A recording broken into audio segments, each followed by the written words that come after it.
Tondo, Maynila, aming nakilala ang pamilya ni Nanay Virginia Tapasyon.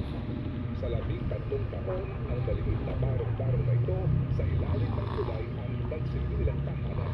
Dito na kami talaga tumira. Kasi nagbagyo ng Pedring, dito na kami.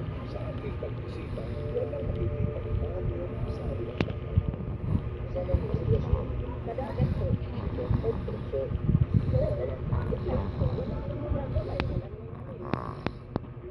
ano yung pakiramdam niyo habang yan kayo ibababa? Naano din kami na hihirapan kami sa kayo tumiyon. Ay wala na kami tumabagyo sa doon kami ng kami.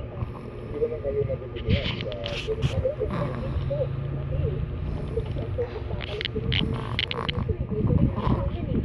Dahil siyempre nakapagmamakan mo. Siyempre nagturi kami talaga. Aminado po naman ang DILG o Department of Interior and Local Government sa kawalan ng aksyon ng mga lokal at pamahalaan sa problemang ito. Dito kasi ganun kadali ang naglipat ng mga tao, pinakayupas nyo yung dahan-dahan. Meron itong housing board sa bawat LGU at nakikipagtulungan po tayo sa National Housing Authority with the efforts of the LGU and the ILG na ilipat sila sa mga relocation sites sa Cavite o sa Bulacan.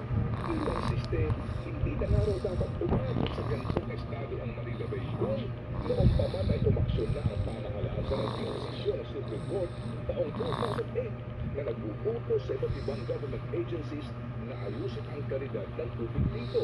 Si Atty. Tony Omosa ang isa sa nagkain ng reklamo sa kataas-taasang hukuman noon.